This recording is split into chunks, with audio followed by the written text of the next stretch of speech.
right, AMP acolytes. We're coming back at you for the second time today. What up, what up? Just finished Harry Potter and the Goblet of Fire, the film version, for the first time in Braden's case. Second time in my case. I'd only seen it once, so it was just my second time. That was the only time you had seen. That was the second time you'd seen it. Oh, yeah, never seen it before. Just the one time. But in all seriousness, that was only the second time you've seen that? Are you serious? I mean, that's serious. I've probably seen it like 10. That's what 15 I figured. times. Yeah, okay. Harry Potter and the Goblet of Fire. It's one that you, listener, probably, if you have seen it and you're a Harry Potter fan, you probably have strong feelings about it one way or the other. So hopefully Braden does as well. Yeah, so before we get into my feelings, can I, we couldn't talk about this beforehand because you didn't want to spoil anything, but can you give me the background of this film? Is it controversial amongst the Harry Potter fan base? It is. Okay. So it's controversial. Well, it's not really I guess I'm phrasing that poorly. I've not heard a lot of defenders of the fourth film. Okay, that makes me feel better. It's mostly it makes Harry Potter fans unhappy because of how it handles the plot of Goblet of Fire. Yep. And so, we can just get into it now if you want. It's a long book with a lot of storylines. Mm-hmm. You got to cut some stuff out. Definitely. And we understand that. Yeah. Where no one's saying that you should just be doing a page-for-page remake. Well, you should, but that should be like an HBO miniseries. You can't do that in one movie. Right. So let's run through the things they cut out. Off the top of your head, what they cut out? They cut out Ludo Bagman. Cut out Ludo, literal Bagman. I am fine with that one. Mm-hmm. That one didn't bother me. It didn't take away from the plot, I felt like. And I knew going into the movie that happened. You accidentally let that go. I had spoiled that, yeah. But I still wanted to see, okay, how does that change? Will I have wished that was there? And I didn't. That was fine. It didn't hurt. So the justification that is always made is, well, we followed Harry. If it had a direct impact on Harry and his plot, then that's what we got to put in. Right. So we lost some twins, intrigue, blackmailing, joke I was shop. fine with that too. That stuff. That didn't do anything for me anyways. That's a loss that you can take. Yep. Mm-hmm. Those two I'm good. I'm okay. What else we lose? We lost the argument or disagreement, misunderstanding between Madame Maxine and Hagrid. Yes, that's true. We lost the Hagrid is a half giant storyline. That also didn't really bother me. Okay. I was looking for it and kind of confused when it didn't come about, but I'm totally fine without it. Mm-hmm. I don't know. I guess the best way for me to kind of recap what was missing is to go through scenes that I didn't like. Mm-hmm. There's an early one. There's a couple early ones. So we didn't start out at the Dursleys. Correct. Lost Dursleys. Didn't do the fireplace thing. The Tung Toffee. Yeah. We lost. That one, I would have liked to have seen it, but didn't ruin anything for me. Mm-hmm. It was just, I looked at you, I think, and was kind of like, oh, okay.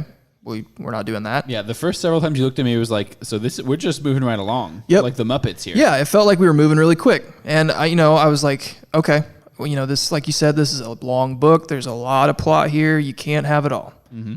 We get to the Tri-Wizard tournament. Or I'm sorry, the Quidditch World Cup, mm-hmm. and Rogie kind of elbows me. He's like, "Dude, you ready for the Quidditch World Cup?" And I'm thinking oh, this must be this is why we got off to such a fast start because we got to get into this epic Quidditch World Cup scene. Yep. We got Ronsky faints. Yeah. We got Vilas. We walk in and we're going through the camp and it's this festival. People are having fun playing games. I think it's even more intense than how it's described in the book. I mean, Absolutely. The book it's you're supposed to be trying to look like Muggles. And in the movie, they were like, no, we're just... It's like a big party, a huge tailgate. Mm-hmm.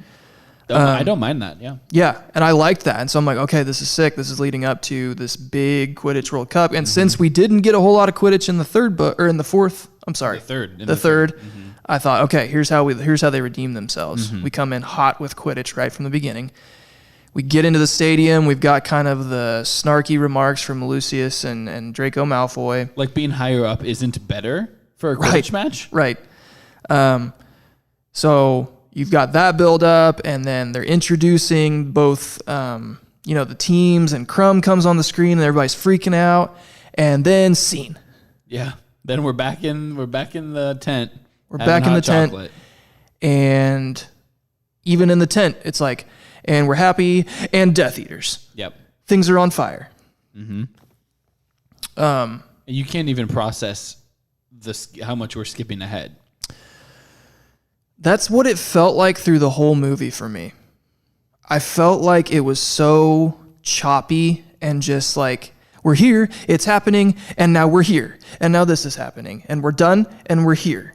And it was like a mental effort to like stay with it, I felt like, because we were moving so quick. This is why I wish Hannah was still here. We could be like, Hannah, explain what happened to this movie. She'd be like, I don't know. Yeah. I mean, at one point, a guy turned into a guy. Yeah. At one point, Rogie like whispers back to Hannah, her and Rachel and Jess were in the row behind us, and Rogie's like, okay, Hannah, you following along? You know where we're at? And she just immediately, in like the most monotone, is just like, no.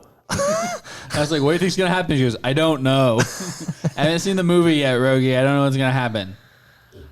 Yeah. So, I mean, but like that's an indication that this movie didn't do a good job of walking you along and being like, all right, we're setting this up with like this plot point, that plot point. The only thing that tries to do is the facial tick that Barty Crouch Jr. has. Yep. So that's, the Quidditch World Cup, like it doesn't destroy the plot. And I guess from a director's standpoint, when you're trying to jam pack this whole story into a 2-hour movie, like we said, you got to cut stuff. Mm-hmm. I just felt like you could have shortened it up. You still needed some Quidditch there. Yeah, no Quidditch at all. You needed some press box, Barty Crouch. Where the frick was Winky the entire movie? Zero Winkies or that Dobbies. That just hit me. Or Dobbies. No Dobby, no Winky. Don't have any CGI budget for that. Walk me through the first task. The first task. Mm-hmm. Okay, this was the point where I lost the patience. You did. Because you were like, okay, like just sort of surprised about what was going on up until that point. And then the first task, and we send Cedric out. There's no sounds, I don't think they came over the loud, like they used their wand to talk about what was going on like Bagman does in the book. Right, no. So we have no idea what happened to any of the other 3 champions. And then it's Harry's up, and he goes out into just like this rock yard where they have a dragon on a very weak chain. And very long. It's not very stopping it from moving as much as it wants. Right. And he's just kind of running around, like getting thrown all over the place against rocks. Which, a lot of scrambling. Finally summons his Thunderbolt and then just takes off out of the stadium and flies around Hogwarts for like a very long scene.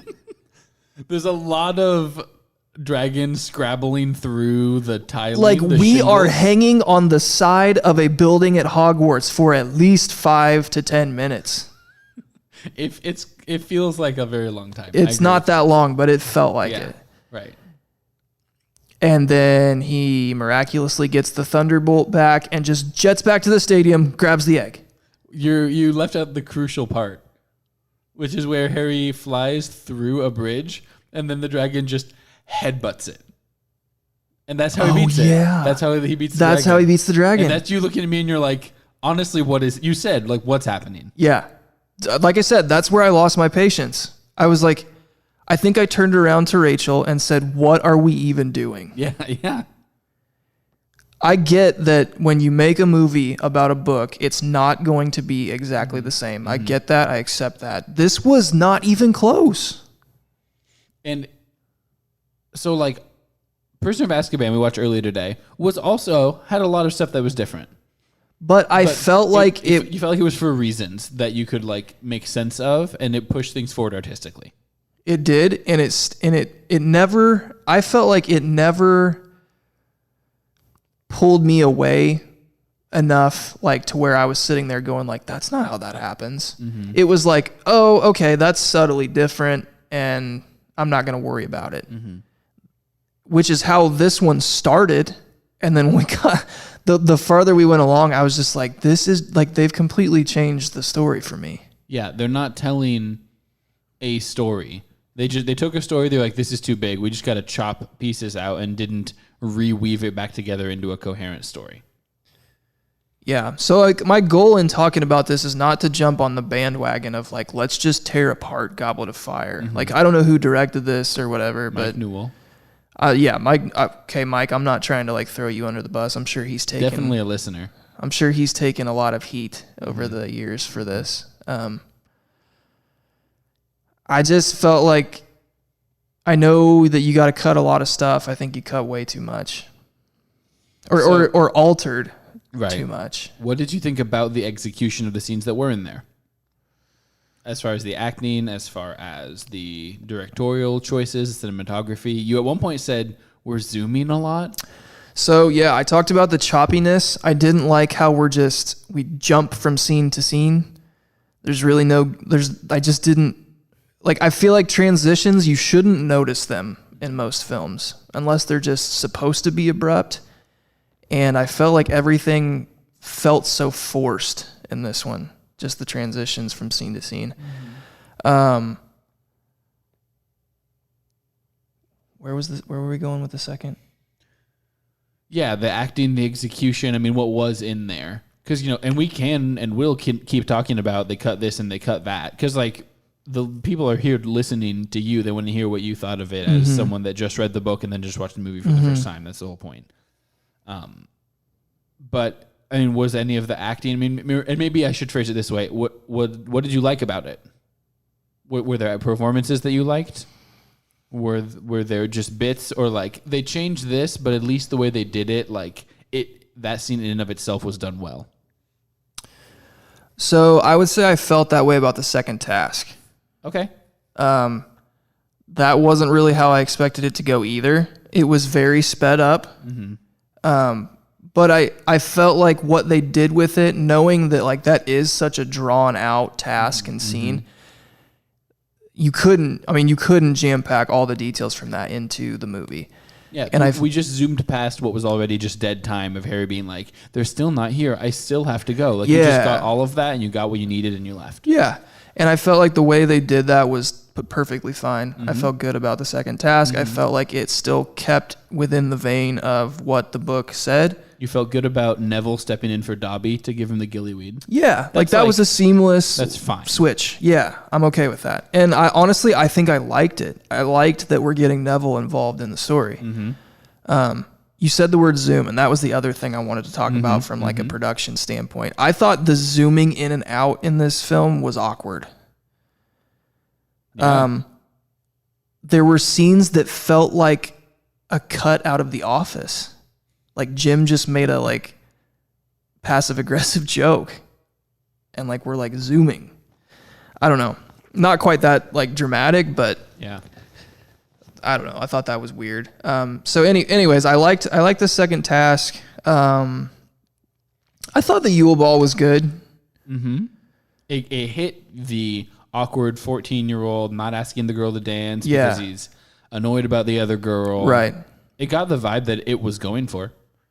Yep. So I don't think you screwed that up. And frankly, I think the port key from the point of grabbing the port key, him and Cedric, up until bringing Cedric back dead, I thought that was executed pretty well. Oh yeah, Ralph Fiennes, who plays Voldemort. I don't know if you've seen him in anything else. Grand Budapest Hotel. The Wes Anderson film? No. I know what that is, but no, I haven't seen it. He's really good in that. Yeah. He's a good actor. Yeah. And he does Voldemort. You get the like force of nature, like creepy and slimy, but like still kind of alluring Voldemort that you're looking for. Like he has personality that draws Death Eaters to him. He plays the power. I like the visual. I think his body is good and it's cool. My only issue is that I wish there were more Death Eaters. There's shots where you can look and count and be like, there's 8 guys there. Yeah, that was wildly underwhelming, the presence of the Death Eaters. Like, I felt like the book didn't make it sound like there were hundreds, but it made it sound like there were like 20. Yeah, that's what I was thinking. 15, 20, where you can you can form a circle. Yeah. You can be like, oh, and even if I break through this, then there's Death Eaters there. Like, this was just Crabbe and Goyle's dad and Lucius Malfoy are here. Yeah. You didn't get... We cut out a lot of Voldemort monologue. And that didn't bother you? It doesn't have to bother you. So it's kind of... I feel the same way about that. I think you could have kept more than you cut. Does that make sense? Sure. Like so I talked about when we read it in the book that I was like, man, this is a friggin' long monologue. Mm-hmm. Feels like he talks forever. He does. And in this one, it was like, he doesn't talk at all. Nope. So it seems like there could have been a happy medium somewhere, because as the villain that we're finally getting introduced to, you would expect to get a little bit of background on him. This is how I got here. This is how long it took. And this is when I killed your parents and that kind of thing. And we didn't really get any of that. So I felt like, just like everything else in the movie, like that was rushed. Mm-hmm. That was quick and to the point. But I thought the portrayal of Voldemort, from the acting to just like the makeup and everything, like how he looked almost translucent. Yes. I was hoping his eyes would be redder. Sure. They were pretty like human-like. Mm-hmm. But I even caught the subtlety of like his tongue coming out at once, and it was one time and it was forked like a snake. And I thought even down to like his like thin, weird, flowy robes that he was wearing like seemed to fit well with the scene. So yeah, I was really happy with what Voldemort ended up being.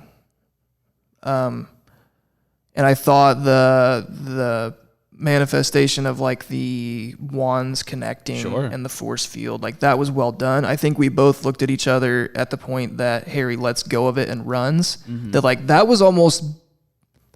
almost came better. I consumed that scene in a more I don't know how to say this, efficient way. I mean, in the book, it's like I'm dodging between graves and I pushed a Death Eater and then I went and got this, and you're like, Harry, isn't your ankle broken? Like it just there's a little more cognitive dissonance in the book. Yeah, like the way that they portrayed how he got out of there, like just made sense. It was like, that's how that would have happened. Didn't bother you. Yeah. What I think, part of what I'm hearing and what I feel is the lack of the monologue is like, okay, like we can make it out of there without hardly any monologue, but Voldemort isn't developed at all. We know that he's big and bad. We've known big bad Voldemort has existed, that he's been big and bad the whole time. But if you haven't read the books, you don't know anything about why. You don't know about his relationship with his parents that it talks about a little bit, and the Harry relationship. He goes through in the book blow by blow. Here's what happened in Harry's second year, and then I almost got back in this way, and then Wormtail came. You get all of that, and you understand a little bit more of what makes Voldemort tick, and the books will continue to do that. Obviously, I don't think I'm spoiling anything with that. But in the movie, you're just supposed to be like, all right, this is the dude, and I'm scared of him, and we can just keep rolling with it. Like he's like, the best villains are compelling. Who are the villains that everyone loves to talk about is like the Joker and Thanos and like people who do talking, and you can kind of get under them, and you can like almost agree with them, right? I mean, like there's people out there who are like, well, Thanos has a point about overcrowding. I love the Joker. Yeah. I'm a huge fan of Dark Knight Joker. Mm-hmm. And Voldemort's not the same thing. No. Voldemort doesn't have the personality. Voldemort doesn't have any backstory. Do you mean in the film? In the film, okay. Yes. Yeah. Yes. Yeah. Film Voldemort. He has visually, I think he looks great. They killed it, I thought. Mm-hmm. And I think that he delivers his lines very well. But the only emotion that you feel is fear. You don't hate Voldemort. You're not like, you did all these things, and like you made me feel these feelings. You're like, it's Voldemort. That's right. I'm supposed to be scared of Voldemort. Yeah. So that's tough. Yeah, and they're kicking the can down the road. Yeah, which I think is how you sum up this whole movie. Yeah, it's like we'll do the exposition later. Yeah, like, let's just show the dragons. What do our fans want? They want to see dragons. They want to see mermaids. They want to see hedges closing in on people. You want a Yule ball. Yeah. But none of that is explanation. None of that is world building. Can we touch briefly on the third task, on the maze? The maze was a total miss in my head. You were struggling with the maze. The maze,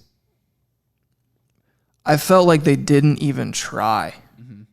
Well, they didn't do the introduction scene. Hey, there's going to be a maze. There's going to be obstacles. Get prepped for this. Start building. I mean, I would have liked that. It was a long movie, but I wanted to see Harry practicing some spells. I wanted to see him learning some things, because right now, as a movie watcher, I don't know that he knows any spells that aren't Expecto Patronum, Expelliarmus.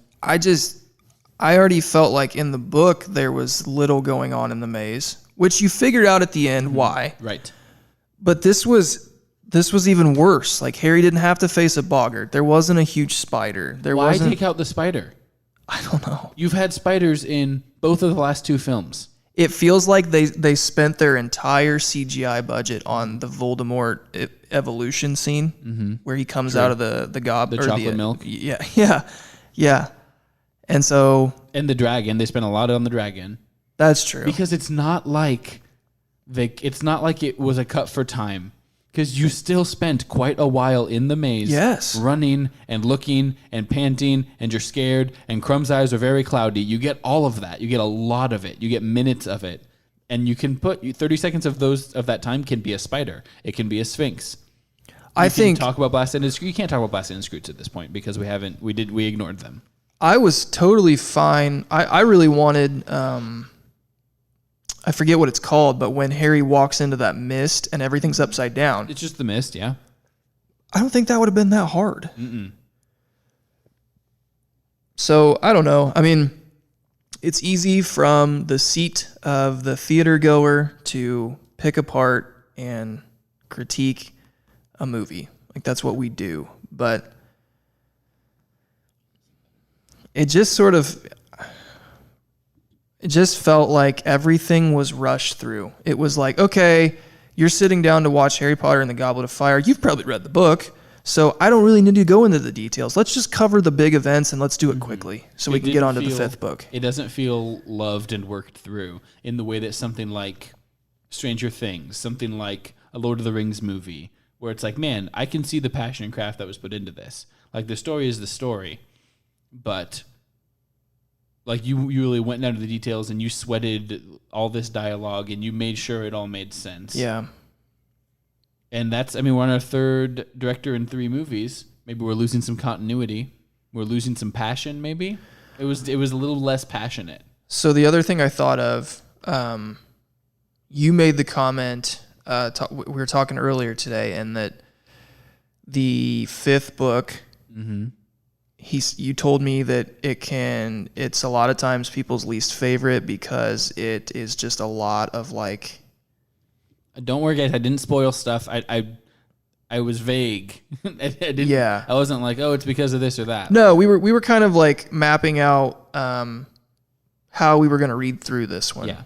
And he was just saying that, like, this is one that we're not going to have to work around like leaving cliffhangers as much. We can do chunks at a time. Yeah. And probably be fine. And so it ran through my mind watching this one. Did the director lean on that? Like, knowing that there was going to be a bunch of relationship and character development in the next book. And so, like, that director, whether it's me or somebody else, can take care of that in the next one. Yeah, maybe. I don't know. Yeah, he knows, like, this is just number 4. If you're jumping at number 4, that's your fault kind of thing. Yeah. So, like, if you're trying to defend... What's the guy's name? Mike Newell. If you're trying to defend Mike Newell, this book is about the rebirth of Lord Voldemort. Yeah, ultimately it is. So I guess if you're running on a budget and that's what is important, like, yeah, put everything into that scene, which I would argue is the best scene of this movie, the most well done scene of this movie. You can definitely argue that, yeah. So I still didn't love it, but right. I guess if you were trying to defend him, that's... Yeah, you don't have to love it. What do you think of the Barty Crouch moody stuff? And tied into that is a little bit of the pensive stuff. Pensive. So much in the same way that I thought they killed it with their portrayal of Voldemort, I thought Mad Eye Moody, I felt the same way. Yeah. I really liked how he was kind of loud and gruff and crazy, and he was appropriately weird but appropriately strong. Yep. Seemed knowledgeable. Yeah. Off-putting in a way that the real Moody would be. Yeah. Okay, so you like that. Did you notice that we started with Rita Skeeter and then we dropped Rita Skeeter? I didn't till you just till now. That's yeah. We just totally cut out like Hermione figuring that out, and well, we cut out a bunch of her articles. We got the Bulgarian bonbon after first task, and then we were done with Rita Skeeter. You would see her sitting in the stands of things. Man, I didn't even think through that. Yeah. I want all the Rita Skeeter, or I don't want any Rita Skeeter. I agree. I don't think that's one you can do halfway. I mean, they tried to, like they did there's press, and she, we got the quick quotes quill. Like they built her up. They had her ready to go. First half of the movie, you're like, sure, Rita Skeeter's part of this. And then that arc, that doesn't pay off at all. Yeah. So that's something.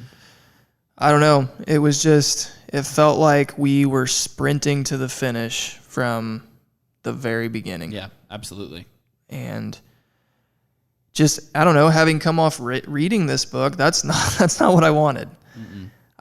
I had all these details in my head of like, okay, you find out at the end that Mad Eye Moody wasn't Mad Eye Moody, and there's like all these things that I want to pay attention to, and I almost want to reread the book, which I knew it wouldn't be exactly the same, but I wanted things to stay close. Yeah. And instead it was kind of like, okay, I guess we're done with that scene. Now we're moving on, and well, that's not the same. That's a good example. We just cut out, like we were going to just watch this movie and then read the last 2 chapters later. Like it ignored the last 2 chapters. We get no Fudge doesn't want to admit Voldemort's back. We get no Dumbledore delegating people to go do different tasks. I did not even think about that. Absolutely zero Sirius Black. I did not even. Okay, so 2 issues that you just made me think of. The one that's on the forefront, we did not even touch. Well, we did. We touched that Snape was accused in the Pensieve scene. Yeah. But we didn't do anything with it. Snape is not the same guy in the movie that he is in the books. In the books, I mean, Snape is a central character, and we're always thinking about, is he good, is he bad? And here, Snape's like, my boom-slang skin, Potter, and like, that's it. Honestly, and you can take this for what it is, but in the books, I teeter on like, I know Snape's necessary, but I kind of hate him. Mm-hmm. In the movies, after today, in 3 and 4, I kind of like Snape. Right, yeah, he doesn't play it as gray. No, it's more like, well, I know that he doesn't like Harry Potter, and I don't know that I can trust him, but like, I don't know. It's almost like the Joker thing, like where like I kind of like to like that villain. Mm-hmm. Not that he is the villain, but like we don't know what to do with him. I think in my head, an issue is that Snape in the book is almost over the top in how much of a jerk he is to Harry, Ron, and Hermione. Right. And that's almost difficult to put on screen in a way that doesn't come off as corny or melodramatic. And it just comes back to like there's not enough time. We don't get to go to potions class 6 times this year and have him just be like, "Oh, I've just deleted your potion because I hate you. I'm gonna make you go sit over there and cut up Malfoy's valerian roots or whatever." Do you think that we don't put time into it? Do you think that this film would have been, one, a good candidate to be a 2-part, and 2, like, is there a seamless place you could cut it into 2 parts? That's the issue, is that if it's a 2-parter, then the first part, I mean, I guess if you do the Quidditch World Cup and you just really go through everything and you've got Winky in there, I think you could cut it. Where would you cut it? You cut it right after the Yule Ball. Right? You've got... But does that make for a really boring ending to a movie that everybody's kind of like, well, what the heck? It does make for a boring ending. You know, I'm thinking of like, where do you cut it that there's lead up to the Yule Ball harder and really lean into what happened at the Yule Ball and make it and have there be some kind of emotional stake. Yeah. That's tough. Yeah, I don't know. I don't know what you do with that. Let's do some quick hitter do we cares and get out of here. All right, the food's here. Okay. Do we care about the outfits? Any difference? Do we notice a big difference in how our characters looked in episode season in the third movie to the fourth one? I know Rachel made the comment that or I think it was Jess maybe, that like they wear like street clothes more often in this movie. Yeah. Which doesn't bother me. This film wasn't as dark in terms of color, which I kind of expected it to be.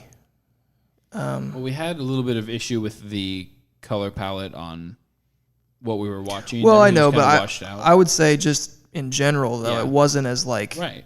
blacks and grays and that kind of thing. There wasn't as much shadow and darkness as there was in the third one. Yeah. What just came back to my mind, I just want to hit on this really quick, though. We're going to say two things. It was about Snape. Yeah, the other thing is that you can't cut out Fudge freaking out at the end and absolutely refusing to accept what happened. I feel like that's huge going into the next book. It is. It's honestly, it's not justifiable with what you're doing to the next movie and the heavy lifting that you're trying to make them do. You're just saying, I don't care about the world. It's not about the world. All I care about is the literal, just day-to-day emotions of this one teenager, Harry Potter. And that's huge. Like, you don't feel the same way about Dumbledore in the book as you do the movie, because you don't see the powerful Dumbledore, the respected Dumbledore, the arguing with him Dumbledore. All you see is him coming in and being like, Harry, remember that you have friends. Yeah. I haven't been super impressed. Not so much in Prisoner, but especially in this one, like with their portrayal of Dumbledore. Right. I was going to ask specifically, we've seen two now with new Dumbledore with Michael Gambon versus the original Dumbledore, Richard Harris. Yeah, I don't know. It's not that I don't like him. I mean, I think he's fine. Mm-hmm. It's just, he's an old guy. In my head, he's more solemn and powerful. Mm-hmm. Whereas 3 and 4 Dumbledore is more kind of like a little bit eccentric and gets like shook easily and rattled and kind of like quicker than I expected. Like, I don't know, aggressive. in the books I just read Dumbledore as like everything is calm and like, yes, we need to take action right now, but everybody just chill out because I'm Dumbledore and we're going to be fine. Yeah, he exudes power. And I didn't get that vibe from movie Dumbledore. Well, there's all these scenes, famously, I mean, if you were to get into the memes and stuff, there's all these scenes where in the book it's like, Harry, did you put your name in the Goblet of Fire? Dumbledore asked. It literally says Dumbledore asked calmly. And in the movie, he Harry, like pushes about him, throws him on a table, him, and yells at him twice. Did you put it in the Goblet of Fire? Did you? Like that right there. I mean, that's, you know, like that. It's like a cliche how much of a meme that is. Yeah. Within the Harry Potter fandom, because not everyone hates Michael Gambon by any means, but there's a definitely contingent that are not happy with his portrayal in especially like 4 and 5 with the aggression. He doesn't. I mean, Dumbledore in the movies is powerful and all that. He's kind. He's kind and empathetic, and he listens and those kinds of things. And you don't get that from this Dumbledore. Mm-mm. But no, it's different. There's also not enough screen time. I mean, like, we cut out those last 2 chapters, and that's Dumbledore listening to Harry, explaining things through, Dumbledore being righteous with Fudge. There was a lot less Barty Crouch Jr. Veritaserum stuff. That's good. I think that's good Dumbledore building. Yeah. In the book. Yep. Because we just cut right from Barty Crouch Jr. He doesn't get Dementored. He doesn't get anything. We go right from there and we're saying bye to Crumb, and then we leave. Yeah, it was, I don't know. It was just rushed. But anyways, you started on Dewey Cares. Oh, yeah. Do we care? I guess we've kind of hit on most of the stuff I was going to ask as far as Bagman, as far as house elves. Do we care about the licking, the tick? Did that, as a non-book reader, would you have found that to be meaningfully helpful or too obvious or not obvious enough? In the book, that'd have been too obvious. Right. But I thought that was, I would put that in the positives category. Okay. I thought that was a neat touch. Like, because you had to have something, otherwise there's no way we were going to make the connection. Right. And I thought that was creative but just subtle enough that like I didn't pick up on it till like later in the movie and started to notice. It wasn't like painfully obvious right away. So I thought that was well done. Do we care about the differences in Crouch's character and how he's utilized? We don't get crazy Crouch, we don't get sick Crouch, and we get zero Weatherby. I don't think Weatherby would have been that hard to add in here and there. Crouch was just sort of fleeting for me. It was kind of like, I feel like if I was watching this movie without having read the book, it would be like, what the heck was the deal with that Crouch guy? What's the point of him? Yeah, like why is he there? Because I felt like him and really other characters in this movie, I was relying heavily on what I had just read. Mm-hmm. Oh, yeah. Absolutely. But probably Crouch at the forefront of that list. In the book, he's supposed to be, he hates the dark arts. He's very law and order. And there's the conflict of, it's his own son. And so that kind of drives him mad to some extent. And then people are like, okay, let's chill out with this guy. Right. And you get like a richness of character. And in this one, like, he's not even supposed to be at the lake, the second task, at the lake task. It's supposed to be Percy there. And then he just comes up and has like an honestly really chill conversation with Harry where he's being sincere. When does that happen in the book? I know. Especially at that point in the book with his like cognitive functionality. And then the interaction between Mad-Eye and him at that point was just weird. There were multiple scenes throughout this that I looked at you and I think I just said like, that was weird. Yeah. Like what was the point of that? There was an early scene like that. I don't remember which one it was. Something to do with Ron. It was the Ronald told me to tell you that Dean told Pavarni that Hagrid told him. That was, I don't know. It was like, it felt like they were trying way too hard to personify like the awkward middle school, like I can't talk to people when I'm mad type thing. Yeah, like they knew that they didn't have a lot of time to do the Harry and Ron are mad at each other because Ron thinks that Harry put his name in the goblet for glory. But that's an important part of the first third of this book. I mean, it's big. Even if you're gonna, let's just do that. Let's just do one scene. We got one scene. Let's just do that. And okay, like time crunch. I get it. If you're gonna wrap that up into one scene, that's fine. Why do you send Ron down with Hermione? There's no reason. Why doesn't Hermione just come down the hill by herself and like, well, Ron's ticked and he's up in his room, but this is what he said that she said that he said, and now you got to go talk to Hagrid. She can be exasperated there. She can still be like, Harry, I'm not an owl. Right. Like, it's dumb. Like, I know Ron's being dumb. She can do all of that without Ron being there. And can we talk about Ginny being there? Yeah, it was just a weird scene. Not a lot of Ginny at all in the whole movie. Yeah. I don't know. They were just like I said, this is a hard book to make into a movie. It really is. But I just felt like there were more misses than there were hits. It's not unfair. So, do you have hope going into the fifth movie? Fifth book, fifth movie. You said they changed directors, don't you? They sure do. So yeah, I think so. Okay. Clean slate. Yeah, clean slate. And I think regardless of whether you thought this movie sucked or it was like pretty close, Voldemort's alive and they did a good job with that. So I think you've got the foundation moving into the next book. Sure. I think that, like you said, you kind of screwed over the next people with the heavy lifting of Crouch and all that. Or, I'm sorry, Fudge. But they did a good job with bringing Voldemort back to life. That actor, does he stay Voldemort through the rest of the series? Yes. I think he's good. I'll be interested to see how that develops with him. So, yeah, I have hope. I think it'll be good. Good. We'll probably take off here in a second. I do want to ask you if there's one character for me, if this is the first time I'm watching the movies, but I've read the books, right now I'm a little worried for Ron's character development. We didn't get a lot of Ron. Ron was kind of in the shadows in this movie. Being mad about the Yule Ball and being mad about Harry being in the tournament. And besides that, Hermione was Harry's best friend. Hermione helps him with things. Hermione is concerned for him. Yeah. and is our conscious. Where are you at with Ron? I feel like we're leaving Ron behind a little bit. I did too.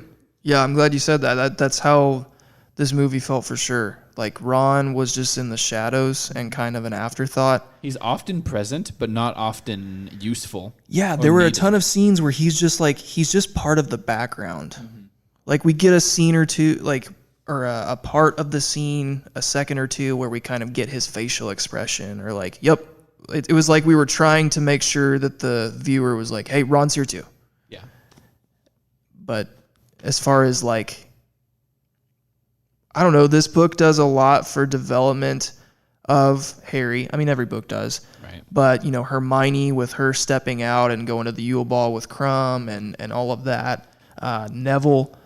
I felt like Ron, like you said, was left behind a little bit. Yeah. So like from the end of the third to beginning of the fourth, I feel like you walk away caring as much as or more about Harry, about Hermione, about Neville, and you walk away caring less about Ron than you used to. Ron used to be more central. It used to make more sense about how he was Harry's best friend. He seemed more vital to Harry's life and the Harry-centric plot. I mean, if we're going in a Harry-centric direction and ignoring more of the world-building stuff, that's fine, but you'd think his best friend would be... It would be a little bit more clear that they're best friends and that he's important to Harry. Right. I agree. So that's where I am with that. Any closing thoughts? I guess I did want to ask, did I react appropriately to the not so subtle jabs at middle school kids hitting puberty and thinking differently than? Are you walking very carefully? I am. Through this subject? I am. I'm being just vague enough. So there's a few moments, I think, scattered throughout that are a little bit of like adult, like exploring sexuality in some ways. I mean, you get Hagrid's wandering hand. What else was there? Before that, I'm thinking of like Hermione's comment about Crumb. Oh, yeah, about how he's a physical being? Yeah. Yeah? And then Harry's face while she's saying that. It's like, oh, we're at this age. Yeah. This wasn't that needed, but we put this scene in. Well, they're 14, and it varies from 14-year-old to 14-year-old, but I'm not going to say that there's no 14-year-olds that are, and Crumb's 17, 18. That's what made it weird for me. That did make, you're not wrong. Yeah. I feel like she does say that in the book, though. Yeah. Well, and what Harry said, I don't think he was coming to the library for the books. Yeah, and Ron saying like, I don't think it's talking he's got on his mind or whatever, something along those lines. Yeah. So. And he's way too old for you. I don't think you can take care of yourself. I mean, that's pretty direct implication. Yeah. So, yeah. Something to keep an eye on going forward. The characters aren't getting any younger. Ron mentioning that, how he loves the way, how he loves to watch the Vila walk. You know how I like. Not the Vila, I'm sorry, but the French girls. Yeah. You know how I like it when they walk. And he's like, sure, I do know. The scene when they walk in, like the camera doesn't linger at that height by accident. No. You're supposed to be like, they have butts. Yeah. So that was, like, I knew that was going to be a subtle part of this movie just because, like, we do have to acknowledge that the age that they're getting to, but I felt like the director was kind of like... Rita Skeeter in the closet? Yeah, that's another one. She's, like, right up on Harry, and she's like, oh, cozy, isn't it? Like, whoa. You just took a 14-year-old boy into the closet. Mm-hmm. Like, they didn't skirt around that, like, the sexuality stuff at all, I felt like. Yeah. Hide your kids, hide your wife. Yeah. Yeah. So anyways, that's not that big of a deal, but it shocked me a little bit, like how I expected it to be a little more subtle than that. Yeah. But and they play it for humor pretty much every time. Right. Which I think is the way to go if you're going to do it that way. You don't want to make it actually sensual. No. Yee. No. That's funny. Thank you guys for sticking with us. I hope you found this to be an interesting and useful discussion of Harry Potter and the Goblet of Fire. We didn't do any outro stuff last episode. We did Howl not. at us about these movies. 978 Potter 0 978 768 768 8370 978 978 768 8370. Braden knows it and I don't. You can call in and talk about your feelings about the Goblet of Fire. I feel like we should get some calls about that. Oh, please do. Yeah. You've got to have feelings. Yeah. You've got to have favorite scenes, least favorite scenes. I'd like to hear from Defend someone who something. wants to defend it. Yeah. Oh, yeah. Yeah.